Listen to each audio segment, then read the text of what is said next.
Dámy a páni, priatelia, turisti, práve ste navštívili oficiálny kanál Klubu slovenských turistov a v rámci jeho prvého videa sme sa rozhodli, že zverejníme v podstate informácie priamo zo zdroja o výzvach na výberové konanie na chatárov na našich chatách, pretože zachytili sme, že od zverejnenia výziev sa troška taký typický moderný mediálny uragán prehnal internetom s nie úplne presnými informáciami a troška to bolo tak neoptimálne naformulované. Padali tam názory typu KST nie je spokojné s chatármi, alebo dokonca, že sme príliš spokojní s chatármi, že tie výberka sú nejaké frašky, že my máme dohodnutých chatárov dopredu a tak ďalej. Nič takéto sa nedeje. Štandardný proces výberových konaní sa odohráva v 5-ročných intervaloch. Bolo to tak aj v minulosti, je to tak aj teraz. A v podstate chatári, niektorých chatárov tu už máme dlho. Napríklad aj teraz tuto sedíme na streche chaty pod rysmi.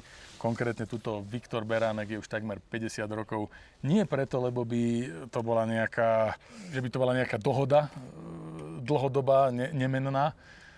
Je to jednoducho preto, lebo výberové komisie v minulosti vyhodnotili Viktora ako najvhodnejšieho kandidáta z tých, čo sa prihlásili. Teraz sme vyhlásili teda výzvy nové. Sú transparentné, sú zverejnené, sú úplne férové a prihlásiť sa môže hocikto. Ale samozrejme nie hocikto bude vybratý. Aby som ešte tuto predstavil, tí, čo nepoznáte tohto pána po mojom pravoboku, to je náš predseda majetkovej komisie Draho Dúbravský. Moja maličkosť, pre tých, čo neviete, som predseda Klubu slovenských turistov Peter Švec. A Draho, ja by som ťa poprosil troška oboznámiť ľudí, čo je v tých výzvach, nejak tak upresniť, čo sú kritériá, na čo sa pozeráme. Áno, takže uvediem vás trošku do obrazu.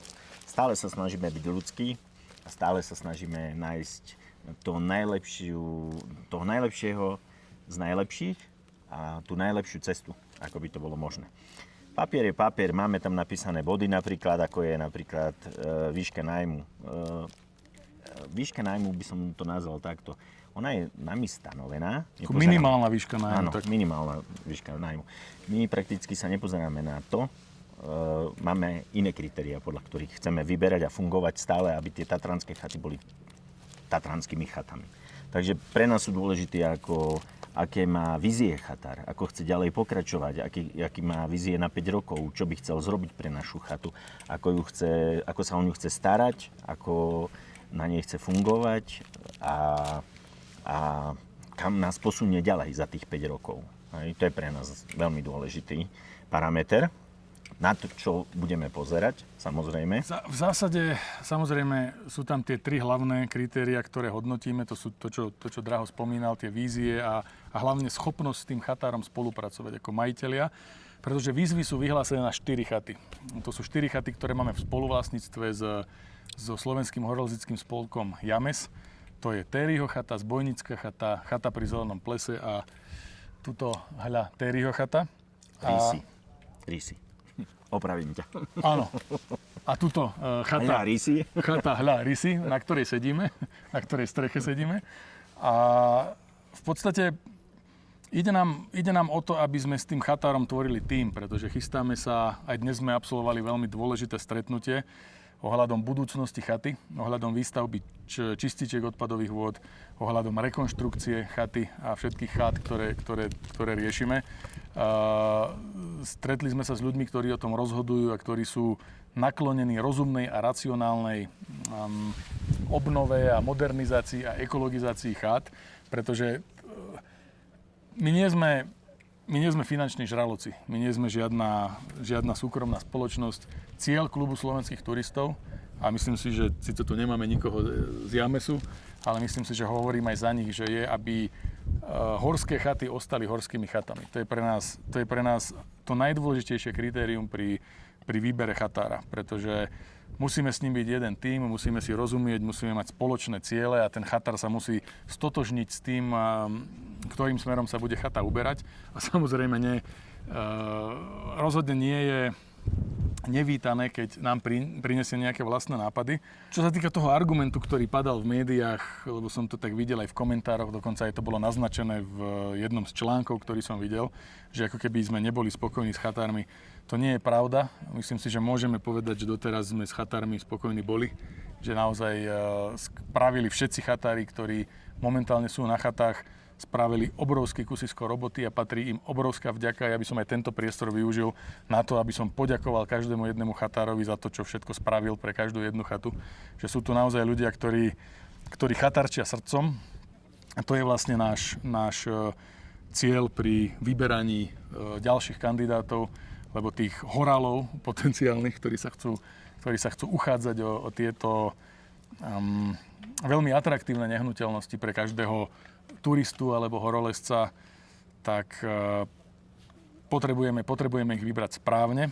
A Draho, ja by som ťa poprosil, akým spôsobom vyberáme chatárov v zmysle zloženia výberovej komisie, ako to funguje, koľko je tam hlasov, alebo kto vlastne vyberá chatára, možno, že kto má to konečné slovo, to by asi divákov zaujímalo. Zaujíma ho. Takže komisia je zostavená zo 7 členov. 2 sú za James, 5 sú za klub slovenských turistov. Jedná sa o to, že naše plány, ako Peťo už povedal, sú veľké. Proste, čo sa týka, ako chceme napredovať na chatách, ako chceme pomôcť s čoukami, ako chceme pomôcť s prestavbou chat a všetko s tým súvisiace, je v tom, že my musíme byť dobrý tím a chatári s nami musia byť výborný tím. Práve preto budeme najmä na to dbať. A preto tá komisia v tomto zložení bude pozerať, čo kto do toho budeme vedieť dať. To znamená hlavy, nápady, srdce, proste všetko, čo potrebujeme, aby sme odovzdali do týchto projektov, lebo chaty potrebujú na 20 rokov byť opäť zastabilizované, najmenej s toaletami, s prerábkou, s modernizáciou. Všetko to potrebujeme my ako turisti a turistov je viac a viac. A v podstate so všetkým, čo 21. storočie vyžaduje, lebo v niektorých veciach trocha zaostávame. Ale dôležité je aj pochopiť, že, ako som už spomínal, my nie sme korporát, my nie sme firma. My sme klub slovenských turistov a tieto chaty, aj táto, na ktorej sedíme, nepatrí ani mne, ani Drahovi, patrí turistom. Sú to domovy turistov, sú to útočiská pre turistov, stoja tu už vyše 90 rokov, 90 až 130 rokov a zachránili už naozaj obrovské kvantum životov.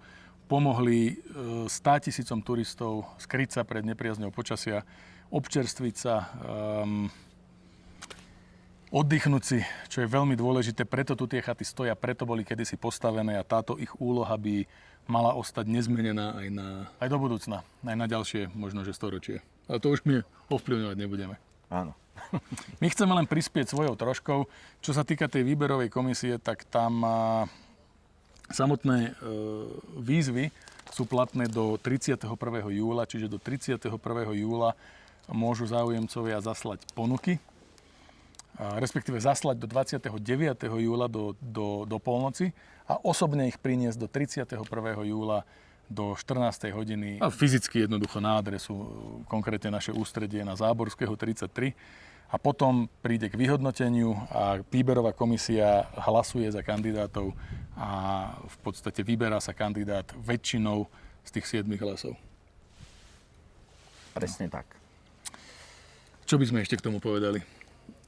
Vždy uvedieme aj dôvody, prečo nebol napríklad kandidát vybratý. Sme féroví v tomto. Nepotrebujeme počuť kritiku.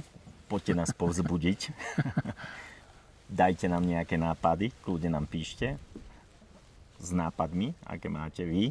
A my sa ich skúsime zakomponovať do našich ďalších plánov a projektov. Kritika nám neprekáža, ale konštruktívna. Tak. Musí byť konštruktívna. Dobre, keby ste mali akékoľvek otázky k tomuto, napíšte ich do komentárov, pokúsime sa na ne odpovedať relevantne. A kto ho vie, možno aj toto teraz pozerá nejaký kandidát a možno, že v budúcnosti úspešný, takže možnostiam sa medze nekladú. Nech sa páči, výzvy sú zverejnené, choďte do toho. Samozrejme, držíme vám palce, Radi sa s vami stretneme, zoznámime, ale to neznamená, že meníme chatárov. Presne tak. Stretneme sa na niektorej z našich chát a turistike zdar. Čaute. Tešíme sa na vás.